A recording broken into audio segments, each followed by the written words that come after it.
স্বাগত নিউজ 24 চট্টগ্রাম প্রতিদিনে। সঙ্গে আছি আমি জান্নাতুল সাদিয়া। চট্টগ্রামের রাউজানে বিএনপির দুই গ্রুপের সংঘর্ষের পর থেকে এলাকায় থমথমে অবস্থা বিরাজ করছে।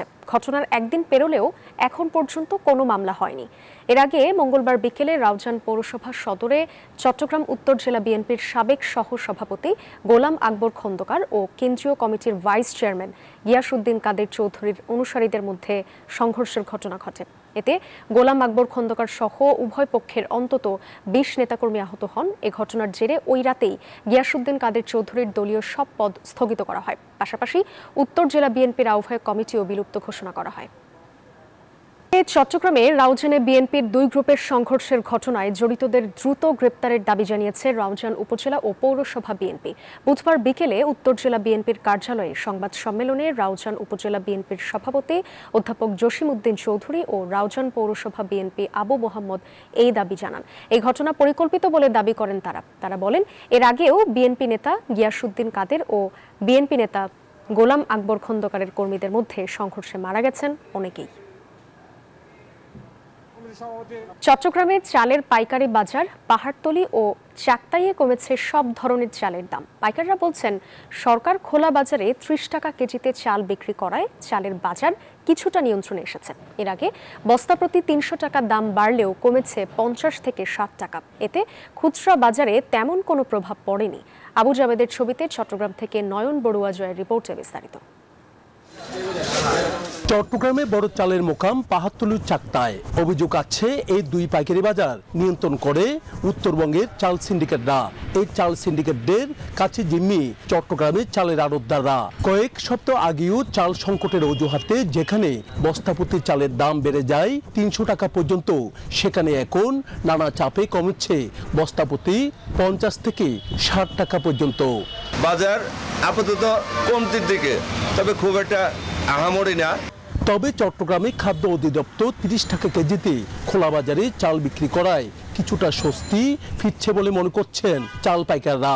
সরকারে কিছু পদক্ষেপ নিয়েছে, কিসমির মাধ্যমে চাউল দিচ্ছে, ওমাইসের মাধ্যমে চাউল দিচ্ছে, বিভিন্ন খাতে চাউল দিচ্ছে। এটা ৩০ টাকা কেজি ধরে চাউল দিচ্ছে, এই জন্য মিলেরা চাউল বিক্রি করতে পারতেছে না। তবে চাল সিন্ডিকেটদের দৌরাত্ম্য ঠেকাতে উত্তরবঙ্গের চাল মোকামে নিয়মিত অভিযান চালানো গেলে চালের দাম আরো কমবে বলে মনে করছেন চাল ব্যবসায়ীরা। এগুলো সরকারের নিয়ন্ত্রণ নিতে হবে, আর প্রশাসনিক কিছু কর্মকাণ্ড আছে, এগুলো নিয়ন্ত্রণ নিতে হবে। যেমন আমাদের একটা ফুড গ্রেন লাইসেন্স আছে এবং এটা ফুড গ্রেন লাইসেন্সের আওতায় নিয়ে আসতে হবে। এইদিকে পাইকারিতে চালের দাম কিছুটা কমলেও খুচরাতে নেই কোনো প্রভাব। তাই চট্টগ্রামে ওএমএস এর চালের জন্য হাহাকার নিম্ন ও মধ্য আয়ের মানুষের।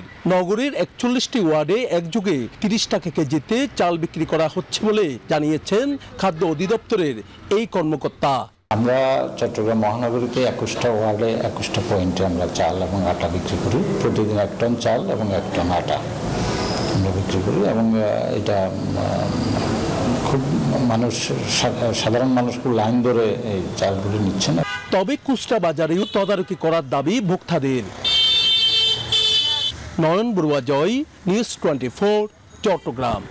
চালের দাম দর নিয়ে আরো জানাতে চট্টগ্রাম থেকে যুক্ত হচ্ছেন সহকর্মী নয়ন বড়ুয়া জয়। জানতে চাই, পাইকারিতে চালের দাম তো কিছুটা কমেছে, তো খুচরা বাজারে এটার কেমন প্রভাব দেখছেন আর সাধারণ ক্রেতারা আসলে এই বিষয়টা নিয়ে কি বলছেন? ধন্যবাদ সাদি আপনাকে। আপনি যথার্থ বলছেন যে পাইকারিতে কিছুটা কমেছে, তবে বস্তাপ্রতি ৫০ থেকে ৬০ টাকা করে তারা কমিয়েছেন। তবে খুচরা বাজারে এসে আমরা দেখতে পাচ্ছি সেভাবে তার কোনো প্রভাব পড়েনি, যেহেতু কয়েকদিন আগেও চালের দাম আরেক দফা বেড়েছে, বস্তাপ্রতি ৩০০ থেকে ২৫০ টাকা পর্যন্ত বাড়িয়েছে। সেখানে ৫০ টাকা যদি কমে পাইকারিতে, তাহলে খুচরা বাজারে সেভাবে প্রভাব পড়ার কথা নয়। এমনকি যারা ক্রেতা তারা যেমনটা জানিয়েছেন যে চাল অন্তত এই চালের দামগুলো যদি একটু কম হতো তাহলে সবার জন্য সহজ হতো। চাল সবারই প্রয়োজন হয়, যেখানে নতুন মৌসুমের ধান উঠেছে মানুষের ঘরে ঘরে, সেখানে চালও কিন্তু মোকামে গেছে। একই সাথে আমদানিকৃত চালও আছে, আবার আগের যে চালগুলো কিন্তু মজুর রাখা হয়েছে সে চালও কিন্তু আছে। তার কারণে আমরা পাইকারি বাজার ঘুরে যেমনটা দেখেছি পাহাড়তলীতে, এমনকি চাকতাইয়ে চট্টগ্রামে বড় পাইকারি বাজার চালের, সেখানে কিন্তু চালের কোনো কমতি নেই। তবে উত্তরবঙ্গের উপর অনেকটা নির্ভর করতে হয় তাদের, যেহেতু উত্তরবঙ্গের চাল দিয়ে কিন্তু চট্টগ্রামের মানুষের চালের চাহিদা মেটানো হয়। তবে সেখানে কিন্তু সিন্ডিকেটে ভর করছে, তো তাদের হাতের ইশারায় চালের দাম বাড়ে আবার কমে। তবে এখন কিছুটা কমতে শুরু করেছে যেহেতু প্রশাসনের তৎপরতা অনেক বেড়েছে। একই সাথে খাদ্য অধিদপ্তরের যে OMS এর চাল কিন্তু খোলা বাজারে বিক্রি করা হচ্ছে 30 টাকা কেজিতে, তার কারণে চালের দামটা কিছুটা কমতে শুরু করেছে বলে আমাদেরকে জানিয়েছেন আড়তদাররা। তবে আরও যদি একটু কমে তাহলে চালের দাম আরও খুচরা বাজারে কমবে বলে তারা মনে করছেন। তো সব মিলে বলা যায় কিন্তু চালের সরবরাহের কোনো ঘাটতি নেই। চালের দামটা যদি একটু কম হয় তাহলে কিন্তু সবার জন্য সহজ হবে। তবে ভোক্তা অধিকার সংরক্ষণ অধিদপ্তর একই সাথে জেলা প্রশাসক তারাও কিন্তু চেষ্টা করছেন, জেলা প্রশাসনে ম্যাজিস্ট্রেট যারা আছেন তারাও কিন্তু চেষ্টা করছেন অন্তত চালের দাম যেন কিছুটা কমে, সেদিকে কিন্তু বাজার মনিটরিং তারা শুরু করেছে। পাইকারি বাজার ঘুরে কিন্তু তারা খুচরা বাজারও অভিযান করবে বলে আমাদেরকে জানিয়েছেন। এই ছিল আমার এখানকার সর্বশেষ। ফিরে যাচ্ছি স্টুডিওতে সাদিয়ার কাছে। জয়, ধন্যবাদ আপনাকে। ভারী বৃষ্টি আর ঝড়ো হাওয়ায় বিপর্যস্ত পর্যটন শহর কক্সবাজার, বিপাকে পর্যটকরাও। এদিকে টেকনাফ মেরিন ড্রাইভের ভাঙন ক্রমেই বাড়ছে। অস্বাভাবিক জোয়ারে 3টি স্থানে ধসে গেছে গুরুত্বপূর্ণ এই উপকূলীয় সড়ক। তবে এরই মধ্যে সংস্কার কাজ শুরু করছে বাংলাদেশ সেনাবাহিনী। ইরফান উল হাসানের তথ্য ও চিত্রে ডেস্ক রিপোর্ট। টানা বৃষ্টি আর সাগরে অস্বাভাবিক জোয়ারে সৌন্দর্য হারিয়েছে কক্সবাজারের মেরিন ড্রাইভ সহ সৈকতের বেশ কয়েকটি পয়েন্ট। গেল দুদিনে ধসে গেছে কক্সবাজার টেকনাফ মেরিন ড্রাইভ সড়কের অন্তত 6টি পয়েন্ট, লন্ডভন্ড ঝাউবিথি ও সাগর পার। স্থানীয়দের দাবি, প্রতি বছর অস্থায়ীভাবে জিও ব্যাগ বসানো হলেও স্থায়ী বাঁধ নির্মাণে কোনো উদ্যোগ নেই। এতে বসতি হারানোর শঙ্কায় প্রায় 2000 পরিবার। এখানে রেসপন্স করেছে, ওনারা সব সময় এখানে টল নিয়ে থাকে, ওনারা এখন কাজকর্ম করতেছে। আশা করি খুব দ্রুত সমাধান হয়ে যাবে। তো আমাদের এখানে পর্যটক নগরে আসতে পারবে না, গোসল করতে পারবে না, এই অবস্থায় দেখেন সব ঝাউ গাছ ভেঙে ভেঙে চলে যাচ্ছে। মেরিন ড্রাইভটা অন্তত আছে, এটার চারপাশে শক্ত করে ওয়াল দিয়ে একটা দীর্ঘমেয়াদী এবং একটা টেকসই যাতে ব্যবস্থা নেওয়া হয়। সাগরের বাতাস হইছে মেন্ডারা তোরিয়ারা আগিয়ে দেয় আর সাজ গজি দিন বাসি পানি আগে আর বাসি গিয়ে আমাদের যে সুইমিং পুল এবং লাল পতাকার মাঝখানে যে আমাদের লাইফের সার্ভিস আছে ওর মধ্যে তারা যদি গোসল করে আমাদের নির্দেশনাগুলো যদি একটু মেনে চলে তাহলে আমরা মনে করি যে তাদের কোনো ধরনের সমস্যা হবে না। তবে ক্ষতিগ্রস্ত এলাকায় জরুরি ভিত্তিতে সংস্কার কাজ শুরু করেছে সেনাবাহিনী। চলছে মাটি ভরাট ও জিও ব্যাগ বসানোর কাজ। টেকসই উন্নয়নে দ্রুত মেরিন ড্রাইভে সিওয়াল নির্মাণ কাজ শুরু করা হবে বলেও জানা গেছে। নিম্নচাপের প্রভাবে কমেছে পর্যটক সমাগম, তবে যারাই আসছেন ঝুঁকি নিয়ে নেমে পড়ছেন সমুদ্রে। হিমচুরিতে এবং পাটোর থেকে যে সিওয়ালের প্ল্যান, ওইখানে আমরা একই রকম সিওয়ালের প্ল্যান করতে যাচ্ছি। হোপফুলি এগুলো যেগুলো করতেছি এতে আমাদের রক্ষাবাদ যেটা সেটা হয়ে যাবে এবং রাস্তাও টেকসই হবে। কোনো টেকসই উন্নয়ন করা না হলে সৌন্দর্য হারাবে নয়নাভিরাম মেরিন ড্রাইভ ও কক্সবাজার সৈকত। ভাটা পড়তে পারে পর্যটক আগমনে।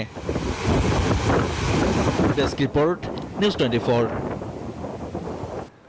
বৃষ্টি পাহাড়ের ঢলে তলিয়ে যাচ্ছে রাঙামাটির কাপ্তাই হ্রদের ঝুলন্ত সেতু। কাপ্তাই হ্রদের সবশেষ খবর জানাতে সরাসরি যুক্ত হচ্ছেন সহকর্মী ফাতেমা জান্নাত মোমো। কাপ্তাই হ্রদের বর্তমানে কি অবস্থা দেখতে পাচ্ছেন আমাদেরকে জানাবেন সবশেষ। ধন্যবাদ।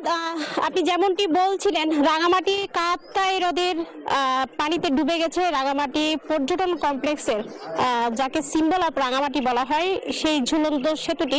ঝুলন্ত সেতুর পাটাতন এখন কিন্তু পানির নিচে, প্রতিনিয়ত কিন্তু পানি বাড়ছে কাপ্তাই হ্রদের। কাপ্তাই হ্রদের পানি বৃদ্ধি পাওয়ার কারণে ঝুলন্ত সেতুর পাটাতন এরই মধ্যে প্লাবিত হয়েছে। যেহেতু বৃষ্টিপাত এবং পাহাড়ি ঢল অব্যাহত আছে, তার কারণে কিন্তু প্রতিনিয়ত কাপ্তাই হ্রদের পানি বৃদ্ধি পাচ্ছে এবং কাপ্তাই জলবিদ্যুৎ কেন্দ্রের রুলস কাপ অনুযায়ী কাপ্তাই হ্রদে এখন পানি আছে 105.54 ফুট। যদি 106 ফুট পানি হয় তাহলে একেবারেই তলিয়ে যাবে পানির নিচে এই ঝুলন্ত সেতুটি।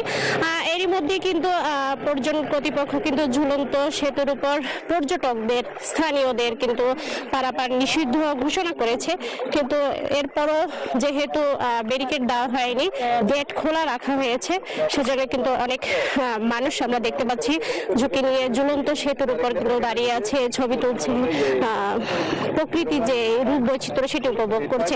তবে টুরিস্ট পুলিশকে আমরা দেখেছি তারা কিন্তু সতর্ক করেছে পর্যটকদের, যেহেতু কাপ্তাই হ্রদের পানি প্রতি মুহূর্তে পানি কিন্তু বেড়ে যাচ্ছে এবং পানি বৃদ্ধি পাওয়ার কারণে কিন্তু পর্যটকদের জন্য কিন্তু ঝুঁকি দেখা দিয়েছে।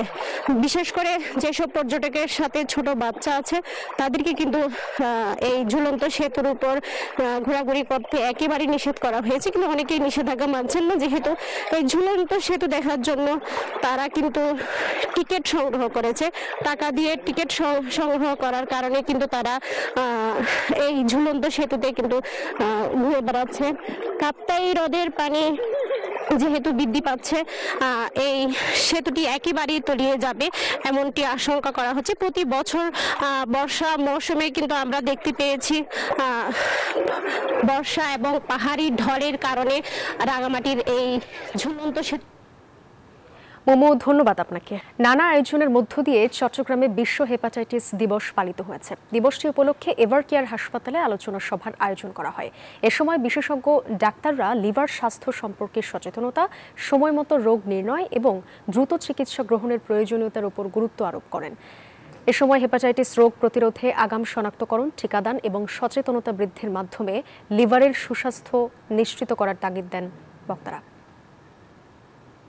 ব্রাহ্মণবাড়িয়ার সরাইলে দুর্বৃত্তদের হামলায় মোস্তফা কামাল নামে একজন ব্যবসায়ী নিহত হয়েছেন। মঙ্গলবার রাতে উপজেলার কালীকচ্ছ ইউনিয়নের নন্দীপাড়া গ্রামে এই ঘটনা ঘটে। পুলিশ জানায়, রাতে দোকান বন্ধ করে বাড়ি ফেরার পথে মোস্তফাকে মাথায় ও ঘাড়ে কুপিয়ে পালিয়ে যায় দুর্বৃত্তরা। পরে তাকে উদ্ধার করে হাসপাতালে নিলে চিকিৎসক মৃত ঘোষণা করেন।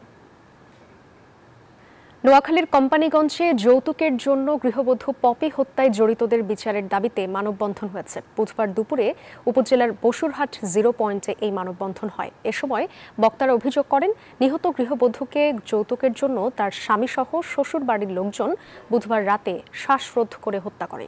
পরে পুরো পরিবার মরদেহ রেখে পালিয়ে যায়। এ ঘটনায় তাৎক্ষণিক শ্বশুরকে গ্রেপ্তার করেছে পুলিশ। হত্যাকাণ্ডে জড়িতদের দৃষ্টান্তমূলক শাস্তির দাবি জানান বক্তারা। প্রশাসনের আশ্বাসে ব্রাহ্মণবাড়িয়ায় সিএনজি চালিত অটোরিকশা মালিক ও শ্রমিকদের অনির্দিষ্টকালের ধর্মঘট কর্মসূচি প্রত্যাহার করা হয়েছে। বুধবার সকাল থেকে জেলার সবকটি সড়কে সিএনজি চালিত অটোরিকশা চলাচল স্বাভাবিক হয়েছে। প্রশাসনের সাথে বৈঠকের পর সমস্যা সমাধানের আশ্বাসে টানা 3 দিন ধরে চলা ধর্মঘট কর্মসূচি প্রত্যাহার করেন অটোরিকশা মালিক ও শ্রমিকরা। ফলে কমেছে যাত্রী ভোগান্তিও। এর আগে পুলিশি হয়রানি বন্ধ সহ 3 দফা দাবিতে গত 27 জুলাই থেকে অনির্দিষ্টকালের ধর্মঘট কর্মসূচি পালন করেন তারা।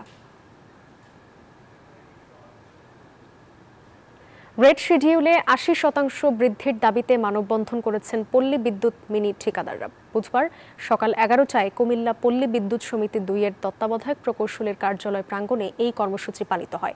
বক্তারা বলেন, গত 8 বছরে শ্রমিকের মজুরি 3 গুণ, পরিবহন খরচ 4 গুণ বাড়লেও ঠিকাদারি খাতে পারিশ্রমিক আগের অবস্থানে রয়েছে। এতে চরম আর্থিক সংকটে পড়ছেন এই খাতের সাথে যুক্ত হাজারো ঠিকাদার। মানববন্ধন শেষে তত্ত্বাবধায়ক প্রকৌশলীর বরাবর স্মারকলিপি দেওয়া হয়। চট্টগ্রাম ডাইনামিক লয়ার্স অ্যাসোসিয়েশন সিডিএলএ আয়োজিত বার্ষিক সাধারণ সভা অনুষ্ঠিত হয়েছে। মৌসুমী ফল উৎসব এবং 2025-26 সালের নতুন কার্যকরী কমিটি ঘোষণা করা হয়েছে। মঙ্গলবার চট্টগ্রামের কোর্ট হিল এলাকার একটি রেস্টুরেন্টে এই অনুষ্ঠানের আয়োজন করা হয়। অনুষ্ঠানে অ্যাডভোকেট এস.এম. সিরাজউদ্দৌলাকে পুনরায় সভাপতি এবং অ্যাডভোকেট আরিফুজ্জামান আরিফকে সাধারণ সম্পাদক করে 2025-2026 মেয়াদের নতুন কার্যকরী কমিটি ঘোষণা করা হয়। এই ছিল নিউজ 24 চট্টগ্রাম প্রতিদিনের সংবাদে। আরও সংবাদ ও বিশ্লেষণ জানতে ভিজিট করুন news24bd.tv। ধন্যবাদ সবাইকে।